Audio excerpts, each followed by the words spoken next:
जय हिंद दोस्तों अभी अभी एक लेटेस्ट न्यूज़ निकल के आ रही है। वेनेजुएला के प्राइम मिनिस्टर निकोलस मादुरो और उनकी वाइफ दोनों को अमेरिका के मिलिट्री एक्शन में दोनों को अरेस्ट कर लिया गया है। और दोस्तों बताया ये जा रहा है कि ड्रग ट्रैफिकिंग मामले में उन दोनों को अरेस्ट किया है। लेकिन दोस्तों मामला कुछ और है। वर्ल्ड का लार्जेस्ट ऑयल रिजर्व वेनेजुएला में है और पूरा खेल ऑयल का चल रहा है दोस्तों। तो दोस्तों ये मज़ेदार वीडियो आपके सामने लेके आया हूँ और आने वाले दिनों में आप देखोगे 10-15 दिन में जिस तरह से वेनेजुएला का रिज्म चेंज किया है वैसे ईरान में भी होगा। तो दोस्तों ये वीडियो मेरा सेव कर लीजिए आप। 10-15 आने वाले दिनों में 15 दिन में ईरान का भी यही हाल होने वाला है। तो दोस्तों एक मज़ेदार वीडियो लेके आया हूँ। अगर ये वीडियो मेरा पसंद आए आपको तो लाइक कीजिए, शेयर कीजिए, सब्सक्राइब कीजिए। जय श्री राम। देखिए हर तरफ से जो इवन यूएस के जो बहुत समर्थन वाले देश भी हैं वो भी खुल करके इस चीज़ के ऊपर कुछ नहीं बोल पा रहे, क्योंकि गलत तो गलत ही है। उधर दूसरी तरफ रशिया, चाइना, ये लोग कंडेम कर रहे हैं। लेकिन एक बहुत बड़ा सवाल खड़ा होता है। बहुत लोग वर्ल्ड वॉर 3 और दुनिया भर की लड़ाई करवाना शुरू कर चुके हैं। एज यूजुअल न्यूज़ चैनल्स जो हैं वो वेनेजुएला का मतलब जो यूएस का झंडा है वो वेनेजुएला में लगवा देंगे, वेनेजुएला का झंडा जो है वो यूएस में लगवा देंगे। ये सब तो चलता ही रहेगा। लेकिन एक बहुत बड़ा सवाल खड़ा होता है कि इसके बाद क्या। अब देखिए इसके बाद क्या अगर कहें, कुछ लोग इसमें कयास लगा रहे हैं कि भाई रशिया है, चाइना है, इन लोग का एक्सिस है ईरान का, क्योंकि वहाँ पर ही प्रोटेस्ट चल रहे हैं तो यूएस का उसमें भी हाथ हो सकता है। तो हो सकता है ये लोग अपना ग्रुप बना करके यूएस से लड़ाई करें, वर्ल्ड वॉर 3 हो जाएगा। ऐसा होने वाला कुछ भी नहीं है। कोई भी डायरेक्ट वॉरफेयर यूएस के साथ में नहीं होगा। ये बहुत ही तय बात है। तय बात इसलिए है क्योंकि देखिए अब ट्रंप के पीछे जिन लोगों का पैसा लगा है ना, वो चाहते ही नहीं है कि ऐसा कुछ हो। और वो लोग ऐसे लोग नहीं है कि जो सिर्फ वेनेजुएला में इंटरेस्ट रखते हैं या वेनेजुएला के अंदर ही पैसा लगाया हुआ है। वो ऐसे लोग हैं जो चाइना में भी पैसा लगाए हैं, वो ऐसे लोग हैं जो रशिया के अंदर भी पैसे लगे हैं, जिनके ईरान में भी पैसे लगे हैं। These are big business houses. हम जितना सतही सोच के हिसाब से देखते हैं ना कि ट्रंप ही सब कुछ है और जी जिनपिंग ही सब कुछ है, ऐसा कुछ नहीं है। उनके पीछे भी बहुत बड़े बड़े लोग खड़े जिनके बारे में हमें पता भी नहीं होता। They are shadows. तो बेसिकली वेनेजुएला में ऐसा कुछ भी नहीं होने वाला है। क्या ट्रंप के साथ या यूएस के साथ कोई सीधा मिलिट्री एक्शन होगा? नहीं होगा। तो फिर सवाल खड़ा होता है कि क्या हो सकता है वेनेजुएला के अंदर, क्योंकि एक पावर वैक्यूम तो क्रिएट हो ही गया है। तो आज इस वीडियो के अंदर में हम उन्हीं सारी कंडीशंस के ऊपर डिस्कशन करने वाले हैं। Again this is going to be a very detailed discussion. बहुत सतही डिस्कशन करने से मैं बहुत बचूंगा, क्योंकि वो सब हो चुका है ऑलरेडी। आपने देख लिया है जगह जगह पर, न्यूज़ पर, न्यूज़ चैनल्स वगैरह पे कि इसको उठा लिया, उनकी बीवी को भी जो है किडनैप कर लिया और उसके बाद उनके ऊपर केस चलाया जाएगा, ड्रग ट्रैफिकिंग करवाता था, ये वो सब दुनिया भर की बात है। ये सब हो चुका है। हम काफ़ी डिटेल डिस्कशन इसमें करेंगे। और एक थोड़ा सा आप भी, क्योंकि हम वर्ल्ड अफेयर्स पर आप लोग भी काफ़ी इंटेलेक्चुअल टाइप के हो, आप लोग भी जो कमेंट्स करते हो बहुत सोच समझ के बड़ी डिटेल्ड नॉलेज रख करके कमेंट करते हो, तो मुझे बहुत अच्छा लगता है। तो इसको भी हम एक डिटेल्ड वीडियो की तरह ही रखेंगे। पर वीडियो में आगे जाने से पहले एक बड़ी अनाउंसमेंट है यहाँ पर अनअकैडमी टीम की तरफ से कि अगर यूपीएससी सीएससी 2026, 27, 28 की आप प्रिपरेशन करना चाह रहे हैं तो अनअकैडमी आपके लिए वन स्टॉप सॉल्यूशन है। नए साल के उपलक्ष्य में अनअकैडमी ने आपको सीधा यहाँ पर 60% का ऑफ दे दिया है। 18 मंथ्स से ज़्यादा के लिए अगर आप हमारे सीएससी सब्सक्रिप्शन को लेते हैं, मतलब आपका लंबा अटेम्प्ट है, तो आपको सीएससी अश्योर प्रोग्राम इसमें मिलता है। अनअकैडमी के टॉप एजुकेटर्स मुनाल सर, प्रतीक सर, सुदर्शन सर जैसे एजुकेटर्स यहाँ पर आपको इन बैचेस के अंदर पढ़ा रहे होंगे। अब जो हमारी सब्सक्रिप्शन फीस है, लोएस्ट प्राइस उसका अगर देखें तो सिर्फ 17,999 में आपको मिल सकता है। तो इस कोर्स को आप ज़रूर से ज़रूर ज्वाइन करिए, लिंक डिस्क्रिप्शन में दे दिया है। तो देखिए क्या हुआ इसमें। सबसे पहले शुरुआत करें तो यूएस का एक मिलिट्री ऑपरेशन हुआ। It was as simple as I told you. मतलब मैंने इसको पहले भी अपने वीडियोज़ में कहा था कि यूएस के लिए अगर ये मिलिट्री ऑपरेशन होगा तो बहुत सिंपल होगा, क्योंकि nobody is going to interfere in this matter. बहुत सिंपल था क्योंकि रशिया उलझा हुआ है and this was the perfect time. US ने एकदम सही टाइम पर वेनेजुएला को टेक ऑन किया। चाइना इन्वॉल्व है, चाइना के अंदर प्रॉब्लम्स हैं, यूएस इन्वॉल्व, रशिया जो है वो काफ़ी ज़्यादा इन्वॉल्व है। तो इस समय पर कोई भी इंटरफेयर करने की कोशिश बिल्कुल भी नहीं करेगा। और एकदम सही टाइम पर यूएस ने एक मिलिट्री ऑपरेशन किया और निकोलस मादुरो और उनकी वाइफ को जो है एक तरीके से एबडक्ट कर लिया गया। और ये ऑपरेशन सिर्फ 2 घंटे का था। अब आप इसी से अंदाज़ा लगा लीजिए कि ये लोग कितना प्रिपेयर्ड थे। और ऐसी प्रिपरेशन विदाउट इंटरनल सपोर्ट नहीं हो सकती। और बहुत शुरू से इस बात तो कहा जा रहा था कि वेनेजुएला में एक बहुत बड़ा यूएस का स्पाई नेटवर्क आज से नहीं बहुत सालों से काम कर रहा है, जो लगातार यूएस को सारी समर्थन देता है, जो लगातार यूएस को सारी रिपोर्ट्स देता है। दे न्यू एग्जैक्टली कहाँ कहाँ पर कौन कौन कहाँ कहाँ पर है, और इसीलिए 2 घंटे में, सिर्फ 2 घंटे के ऑपरेशन में उन्होंने निकोलस मादुरो और उनकी वाइफ दोनों को कैप्चर कर लिया। और कैप्चर करने के बाद सवाल खड़ा हुआ कि अब वेनेजुएला के अंदर क्या होगा। क्या यूएस अपनी समर्थन की वहां पर सरकार बनाएगा? क्या यूएस वेनेजुएला पे पूरा कब्जा कर लेगा और उसको अपना एक आधिपत्य स्टेट बना देगा? क्या वहां पर वो अपनी समर्थन की नई गवर्नमेंट स्टैब्लिश करने की कोशिश करेगा, या ऐसा वो यूएस क्या करने की कोशिश यहां पर कर रहा है? तो इन्हीं सिनेरियोज के ऊपर हम डिस्कशन करते हैं। देखिए, सबसे फर्स्ट केस सिनेरियो क्या है, जो एक्सपर्ट्स का कहना है, सबसे फर्स्ट केस सिनेरियो है कि यूएस वहां पर एंटर किया, निकोलस मादुरो को कैप्चर किया, क्योंकि ट्रंप को अपनी साख बचानी थी अपनी। और आपने देखा कि मार्को रूबियो ने कहा अभी कि you should take Trump seriously, क्योंकि उनको खुद भी ऐसा लगता है कि शायद दुनिया उनको सीरियस नहीं लेती, तो भाई ट्रंप को तुम सीरियस लेना शुरू कर दो। देखो, निकोलस मादुरो को हमने कैप्चर कर लिया। तो यहाँ पर ट्रंप जो है, क्योंकि उनको विक्टोरियस होना था वेनेजुएला में, तो उन्होंने निकोलस मादुरो को कैप्चर करके ये बात पूरी दुनिया को बता दी कि हाँ, जो यूएस है वो जीत गया। अगर आप इसको थोड़ा सा दिमाग से सोचो तो यूएस का तो कोई कंपैरिजन वेनेजुएला से कभी था ही नहीं। मतलब वेनेजुएला मिलिटरली यूएस के 10वें भाग में भी नहीं आता है, कहीं से भी कोई कंपैरिजन ही नहीं है। तो सिर्फ इसलिए एक मिलिट्री ऑपरेशन करना कि आप खुद को एक विक्टोरियस दिखाना चाहते हो, ऐसा बिल्कुल भी नहीं हो सकता।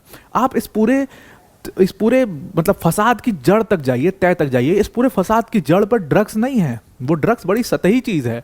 इस पूरे फसाद का जड़ ऑयल कार्टेल्स हैं। एक्चुअल में वेनेजुएला एक ऑयल प्रोड्यूसिंग कंट्री, और ये समझना कोई रॉकेट साइंस नहीं है कि ये झगड़ा ऑयल की वजह से हो रहा है। अगर आप देखो तो आप अपने खुद से सवाल करिए, कितनी यूएस की कंपनीज वेनेजुएला के अंदर ऑयल एक्सप्लोरेशन में लगी हुई हैं। इसमें आपको सवाल का जवाब बहुत सिंपल सा मिलेगा, सिर्फ एक, वो है शेवरॉन। और शेवरॉन से जुड़ी हुई जो सब्सिडियरीज हैं, 1-2 वो हैं, बाकी कोई यूएस पार्टनर वहां पर मौजूद ही नहीं था वेनेजुएला में। और वहीं बात करें चाइनीज कंपनीज की, चाइनीज के साथ बिजनेसेस की, तो बहुत सारी चाइनीज कंपनीज वेनेजुएला के अंदर में ऑयल एक्सप्लोरेशन कर रही हैं। अब आप सोचिए ट्रंप का जो इलेक्शन कैंपेन था, उसमें बड़े बड़े बिजनेस हाउसेस ट्रंप के पीछे से उसको बैकिंग कर रहे थे, और जाहिर सी बात है उसको जो पैसा वापस भी तो करना है, कैंपेनिंग में इतना लगा है तो सिर्फ लगेगा तो नहीं, उनको कमाना भी है उस चीज़ से।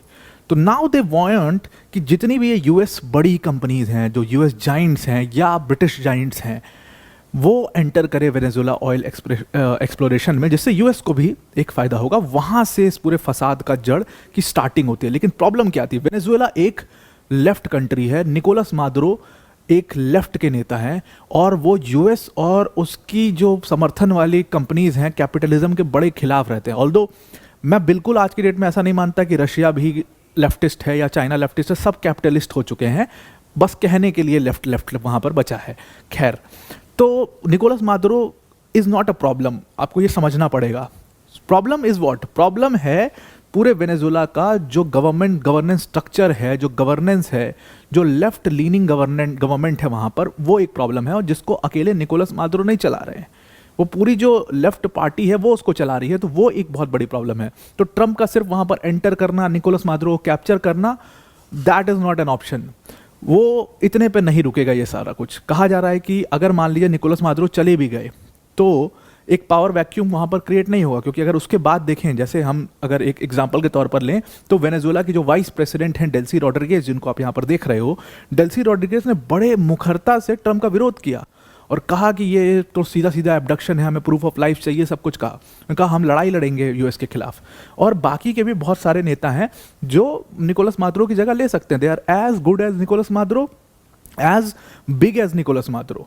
हम यहाँ दूसरे देश में बैठ करके हम सिर्फ एक देश के प्रेसिडेंट को जानते हैं, लेकिन इंटरनल पॉलिटिक्स में बहुत बड़े बड़े ऐसे नेता होते हैं। अब आपके देश में ही अगर कोई बाहर के देश से देख रहा है तो वो आपके प्राइम मिनिस्टर को तो देख ही रहा है, लेकिन उसके साथ शायद वो होम मिनिस्टर अमित शाह जी को देख रहा है, या बहुत कह लें तो एक्सटर्नल अफेयर्स मिनिस्टर जयशंकर जी को देख रहा है, या राजनाथ सिंह जी को देख रहा है, क्योंकि ये लोग मीडिया में काफ़ी बने रहते हैं।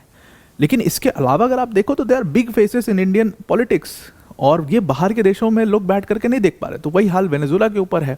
वहाँ पर बड़े बड़े नेता हैं जो निकोलस मादुरो की जगह ले सकते हैं, और ट्रंप इसको होने दे, ये पॉसिबल नहीं है। उनको एक्चुअल में वहाँ की पूरी इस गवर्नमेंट को ही चेंज करना है।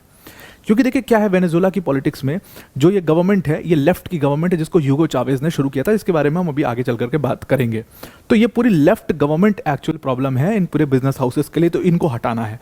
तो ये फर्स्ट के सिनेरियो तो मैं इसको मानता नहीं कि दैट मतलब एज इजी एज दिस कि ट्रम्प विल वॉक अवे, ये तो हो ही नहीं सकता। तो वो पूरे इस गवर्नमेंट को चेंज करने की कोशिश करेंगे, वो इस पावर वैक्यूम को फिल करेंगे अपने एक मतलब समर्थन वाली गवर्नमेंट से, ऐसा चांसेस हैं।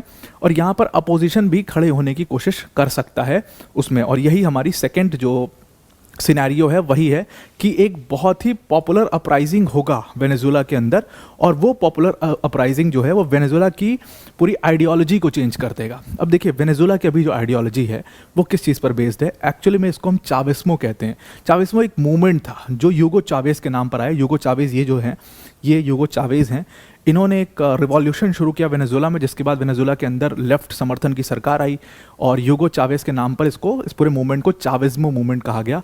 और इन्हीं यूगो चावेज ने बाद में निकोलस मादुरो को अपना सक्सेसर बनाया, और निकोलस मादुरो फिर अभी प्रेसिडेंट बने हुए थे। तो उसके बाद भी अगर कोई आएगा तो लेफ्ट का ही आएगा। तो वो प्रॉब्लम वो गवर्नमेंट है। तो चावेज्मो के अगेंस्ट में एक अपराइजिंग खड़ी हो, क्योंकि देखिए यूएस ने एक चीज़ करके ये दिखा दी, आज तक निकोलस मादुरो को इनएविटेबल या लेफ्ट की सरकार को इनएविटेबल माना जा रहा था वेनेजुएला में।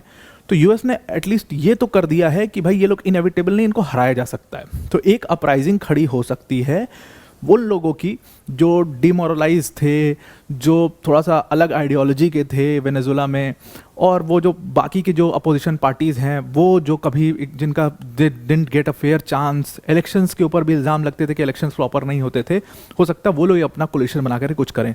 और ऐसी चीज़ हम देखने भी लगे हैं, क्योंकि अगर हमने देखा कि जैसे ही इन्होंने निकोलस मादुरो को अबडक्ट किया, तो यूएस में फ्लोरिडा में जो वेनेजुएला के लोग रहते थे वो सब लोगों ने अपना एक मतलब एक तरीके से वो लोग जुटे एक जगह पर, और यहाँ की जो अपोजिशन की बड़ी नेता है वेनेजुएला की, मारिया कोरेना, उनके समर्थन में नारे लगाने शुरू किए। तो यहाँ से वो आवाज़, वो अपोजिशन के बिगुल जो है वो उठना शुरू हो चुके हैं, और ये अपोजिशन यूएस को बिल्कुल सपोर्ट भी कर सकता है। लेकिन एक बात समझनी बहुत इंपॉर्टेंट है यहाँ पर कि कोई भी अपराइजिंग, अगर किसी मूवमेंट कोई भी शुरू होता है तो वो इतना शांति से नहीं होता है। आपने बांग्लादेश में देखा, या आप ईरान के केस में देख रहे हो, आपने एक मोमेंट देखा था जो वहाँ के जो सद्दाम हुसैन के अगेंस्ट में देखा था, एक हमने देखा था सऊदी अरेबिया में शुरू हुआ था। ये मूवमेंट जो है ये इतनी शांति से नहीं होते, कोई भी अपराइजिंग इतनी शांति से नहीं होगी, उसमें हथियार होंगे, उसमें हत्याएं होंगी, उसमें राइट्स होंगे, एक टोटल अनार्की का सिचुएशन वहाँ पर हो जाएगा।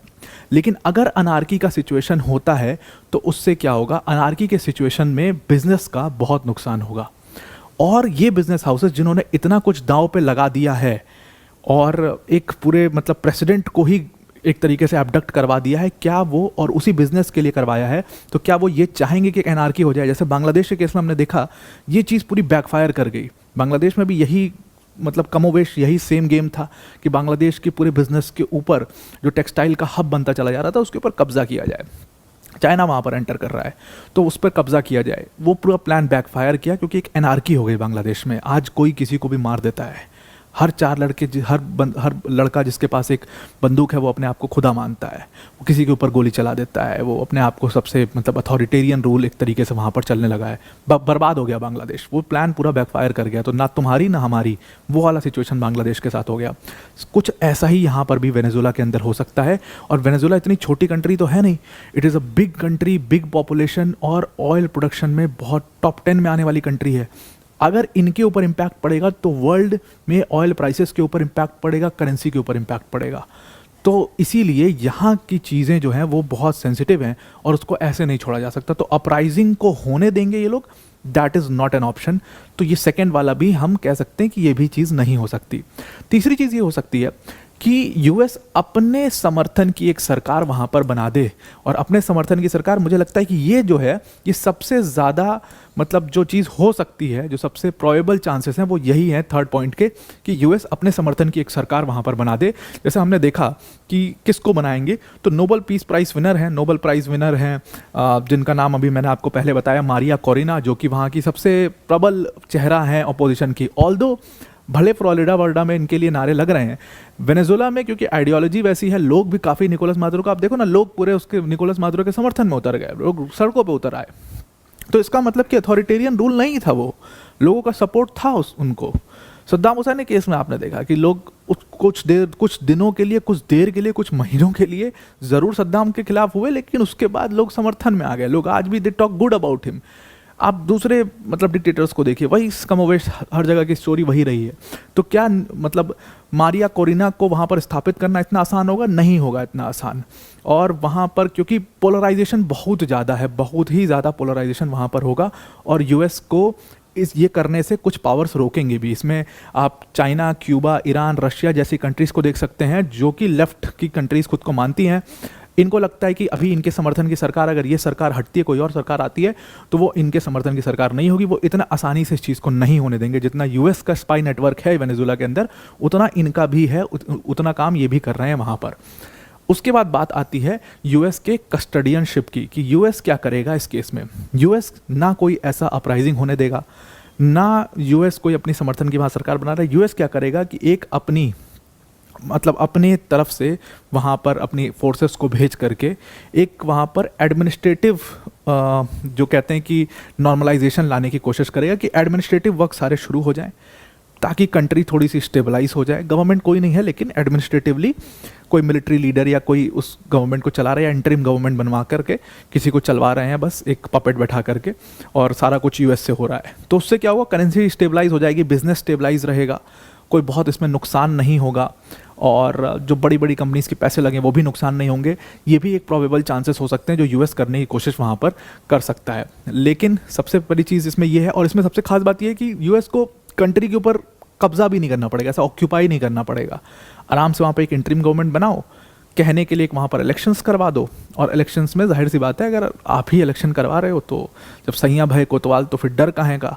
तो फिर आराम से जो उनकी समर्थन की सरकार होगी, अपोजिशन की, वो बाय इलेक्शन आ जाएगी। फिर लोग भी ज़्यादा हल्ला गुल्ला नहीं कर पाएंगे कि इन्होंने ज़बरदस्ती किसी को भी उठा करके गद्दी पर बैठा दिया। तो वो यूएस के लिए ज़्यादा सही भी है, क्योंकि अगर आप देखो तो there is only one US company technically, Chevron, जो कि मेजर ऑयल प्रोडक्शन कंपनीज में देखें, प्रोड्यूसिंग कंपनीज में देखें, जो कि वेनेजुएला में इस समय पर स्थापित है, और उसके खूब बहुत एसेट्स हैं, बहुत पैसे लगे हुए हैं वहाँ पर।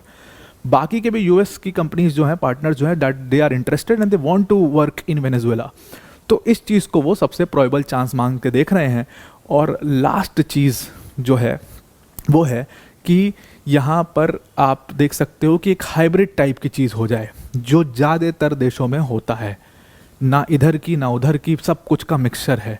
बहुत सारे ऐसे ग्रुप्स जो अपोजिशन के ग्रुप्स हैं, जो लेफ्ट के ही हैं लेकिन मादुरो के खिलाफ हैं, ऐसे फॉर्म हो सकते हैं। ऐसे भी कई सारे ग्रुप्स हैं वेनेजुएला के अंदर। और दूसरी तरफ से एक ज़बरदस्ती की सरकार बना दो, जिनका आधिपत्य सिर्फ कुछ कैपिटल तक या उसके कुछ बाहर के देश तक ही, बाहर के मतलब स्टेट्स तक ही है, पूरे देश के ऊपर उनका कब्जा नहीं है। कुछ एरियाज़ जो हैं वो इन मतलब जो मिलिशियास बनी हुई हैं उनके हाथ में चला जाए, कुछ एरिया जो है वो लेफ्ट के हाथ में चला जाए। सब ने अपना अपना अपना अपना देश बनाने की बात कर दी, जो हम ज़्यादातर अफ्रीकन सब कॉन्टिनेंट में देख रहे हैं। और जहाँ पर भी यूएस एंटर करता है ना, या ये जो कह सकते हैं कि जो ये ब्रिटिशर्स एंटर करते हैं या फ्रेंच एंटर करते हैं, वो कुछ ऐसा ही करवा देते हैं वहाँ पर, उस पूरे देश को बर्बाद कर सकते हैं। आप अफ्रीकन सब कॉन्टिनेंट में जितनी, आप सुदान का हाल देख लीजिए, कितनी बुरी हालात सुदान में हुई। क्यों हुई? इन्हीं की वजह से, इनके इंटरफेरेंस की वजह से हुई। आज टर्की वहाँ पर इंटरफेयर कर रहा है, बहुत ज़्यादा इंटरफेयर कर रहा है, उसकी वजह से आज भी प्रॉब्लम्स हैं।